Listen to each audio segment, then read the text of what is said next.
Yesaya pasal 22 ayat 1-14. Kelancangan penduduk Yerusalem. Ucapan ilahi terhadap lembah penglihatan. Ada apa gerangan maka semua pendudukmu naik ke sotoh-sotoh rumah. Hai kota yang bersorak riuh dan ribut gembira, hai negeri yang beria-ria, orang-orangmu yang mati terbunuh, bukanlah terbunuh oleh pedang, dan bukanlah gugur dalam peperangan. Semua panglimamu sama-sama melarikan diri, mereka tertawan tanpa tembakan panah. Semua orang-orang kuatmu sama-sama tertawan, biarpun mereka sudah lari jauh-jauh.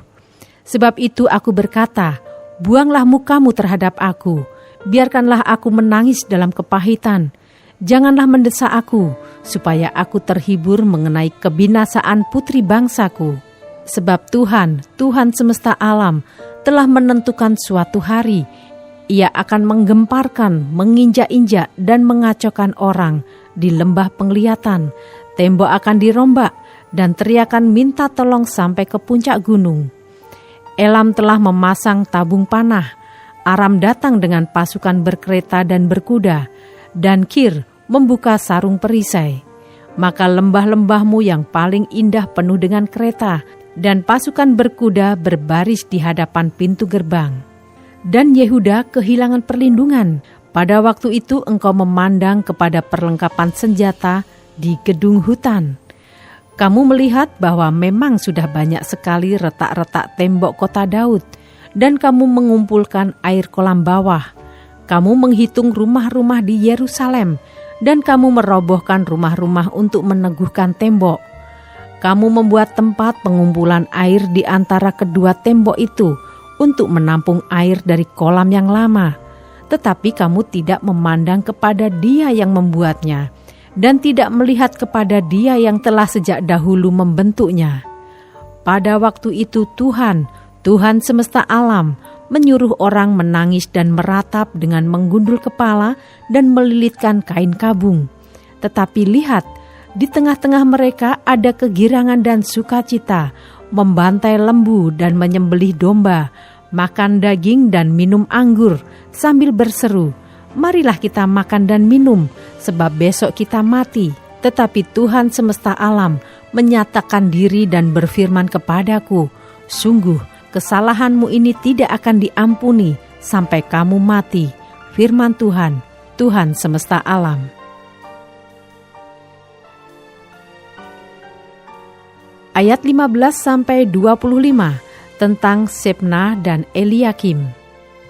Beginilah firman Tuhan semesta alam. Mari pergilah kepada kepala istana ini, kepada Sebna yang mengurus istana, dan katakan, ada apamu dan siapamu di sini, maka engkau menggali kubur bagimu di sini. Hai yang menggali kuburnya di tempat tinggi, yang memahat kediaman baginya di bukit batu. Sesungguhnya Tuhan akan melontarkan engkau jauh-jauh, hai orang, Ia akan memegang engkau dengan kuat-kuat, dan menggulung engkau keras-keras menjadi suatu gulungan, dan menggulingkan engkau seperti bola ke tanah yang luas. Disitulah engkau akan mati, dan disitulah akan tinggal kereta-kereta kemuliaanmu, hai engkau yang memalukan keluarga tuanmu.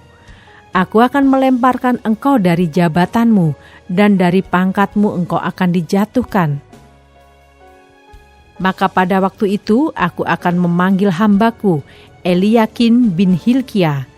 Aku akan mengenakan jubahmu kepadanya, dan ikat pinggangmu akan kuikatkan kepadanya, dan kekuasaanmu akan kuberikan ke tangannya.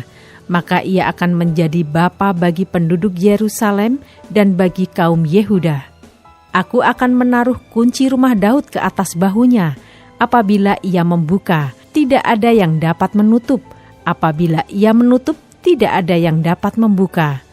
Aku akan memberikan dia kedudukan yang teguh, seperti gantungan yang dipasang kuat-kuat pada tembok yang kokoh. Maka ia akan menjadi kursi kemuliaan bagi kaum keluarganya.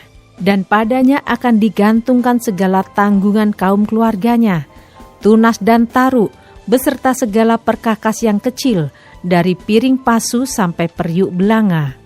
Maka pada waktu itu, demikianlah firman Tuhan semesta alam, gantungan yang dipasang kuat-kuat pada tempat yang kokoh itu tidak akan kuat lagi, sehingga patah dan jatuh, dan segala tanggungannya itu hancur, sebab Tuhan telah mengatakannya.